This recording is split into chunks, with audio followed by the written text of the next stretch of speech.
Hello friends, welcome back to the channel আহারে বাহার। আজকে আমি নিয়ে এসেছি মাছের একটি প্রিপারেশন, তিতা করলা আলু দিয়ে ট্যাংরা মাছের ঝোল। তো চলুন ফ্রেন্ডস, ভিডিওটি স্টার্ট করা যাক। আজকে আমি মাছ রান্নার সাথে আপনাদের মাছ কেটে দেখিয়ে দিচ্ছি। আপনারা অনেকেই মাছ কাটতে জানেন, তাও যারা নতুন রান্না শিখছে আমি তাদের জন্য মাছ কাটাটা দেখিয়ে দিচ্ছি। আমি মাছগুলো এইভাবে কেটে নেব আর ভালোভাবে লবণ দিয়ে ধুয়ে নেব। আমি মাছটা ভালোভাবে ধুয়ে নিয়েছি। এবার লবণ, হলুদ ও তেল দিয়ে মাছটা ভালোভাবে মেখে আধা ঘন্টার জন্য রেখে দেব। বন্ধুরা, আপনারা হয়তো ভাববেন সবজিটা খেতে তেতো হবে, কিন্তু সবজিটা তেতো হবে না। যারা তেতো খেতে পছন্দ করেন না তারা রান্না করার আগে তিতা করলাটাকে একটু লবণ দিয়ে মেখে রাখবেন, তাহলে তিতা করলার থেকে তেতো জলটা বের হয়ে যাবে। এখানে আমি নিয়ে নিয়েছি তিতা করলা, টমেটো, চেরা কাঁচা লঙ্কা, পেঁয়াজ আর আলু। এবারে কড়াইটা গরম করে নিয়েছি, এতে দিয়ে দিয়েছি সর্ষের তেল আর ম্যারিনেট করে রাখা মাছটা ভালোভাবে ফ্রাই করে নেব। তেলটা অবশ্যই আপনারা আপনাদের পরিমাণ মতন ইউজ করবে। আমি এখানে একটু তেলটা বেশি ইউজ করেছি।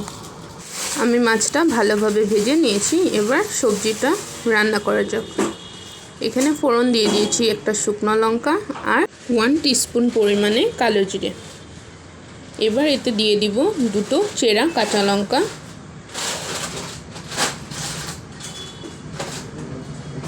এবার এতে অ্যাড করে দিচ্ছি পেঁয়াজটা 2 থেকে 3 সেকেন্ড নেড়ে নেব। তারপরে এতে অ্যাড করে দেব আলু আর পেঁয়াজটা একসাথে সুন্দর ভাজা ভাজা হয়ে যাবে। বন্ধুরা, তিতা করলার তেতো জলটা বের হয়ে গেলে আপনাদের সবজিটি খেতে আর তেতো লাগবে না। আপনারা ট্যাংরা মাছটা সেম প্রসেসে তিতা করলা ছাড়াও রান্নাটা ট্রাই করতে পারেন। 4 থেকে 5 মিনিট আলুটাকে ভালোভাবে ভেজে নিয়েছি।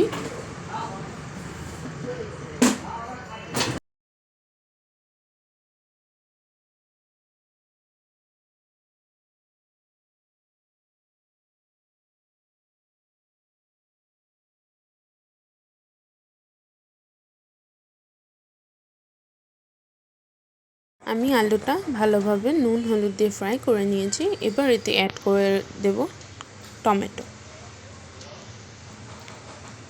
টমেটো দিয়ে আরও 2 থেকে 3 মিনিট আমি এটা ভালোভাবে ভেজে নেব। বন্ধুরা, আপনারা এই রেসিপিটি অবশ্যই ট্রাই করবেন আর আমাকে কমেন্ট করে জানাবেন আপনাদের রেসিপিটি কেমন লাগলো। আর রেসিপিটি তিতা করলার সাথে ট্রাই করেছেন না শুধু আলু দিয়ে ট্রাই করেছেন, সেটাও কমেন্ট করে বলবেন। আমি টমেটো আর আলুটা ভালোভাবে ফ্রাই করে নিয়েছি। এবার এতে অ্যাড করে দিয়েছি তিতা করলাটা অ্যাড করে আমি 1 থেকে 2 মিনিট ভালোভাবে নেড়ে নেব। তারপর এতে অ্যাড করে দিচ্ছি বেটে রাখা কাঁচা লঙ্কা আর ভালোভাবে মিক্স করে নেব। আপনারা যদি আমার চ্যানেলে নতুন বন্ধু হয়ে থাকেন, চ্যানেলটিকে সাবস্ক্রাইব করে দেবেন আর পাশে থাকা বেল আইকনটি ক্লিক করে দেবেন, যাতে করে আমি নতুন ভিডিও নিয়ে আসলে আপনাদের কাছে নোটিফিকেশনটি পৌঁছে যায়। আলু করলাটা ভালোভাবে ফ্রাই হয়ে এসেছে। আমি এতে অ্যাড করে দিয়েছি সামান্য পরিমাণে জিরের গুঁড়ো আর একটু জল অ্যাড করে সবজিটা ভালোভাবে কষিয়ে নেব। রেসিপিটি ভালো লেগে থাকলে লাইক, শেয়ার, কমেন্ট করবেন।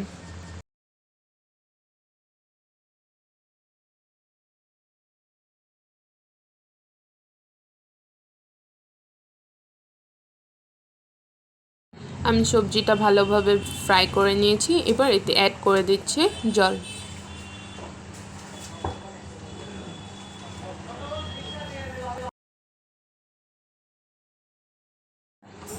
ঝোলটা ফুটে এলে এবার আমি এতে অ্যাড করে দেব ভেজে রাখা ট্যাংরা মাছগুলো। ফ্রেন্ডস, আপনারা যদি রান্নাটিতে তিতা করলাটা অ্যাভয়েড করে থাকেন তাহলে নামানোর আগে ধনেপাতা অ্যাড করে দেবেন। সবজিটা রেডি হয়ে গেছে, এবার আমি সার্ভ করে নিচ্ছি।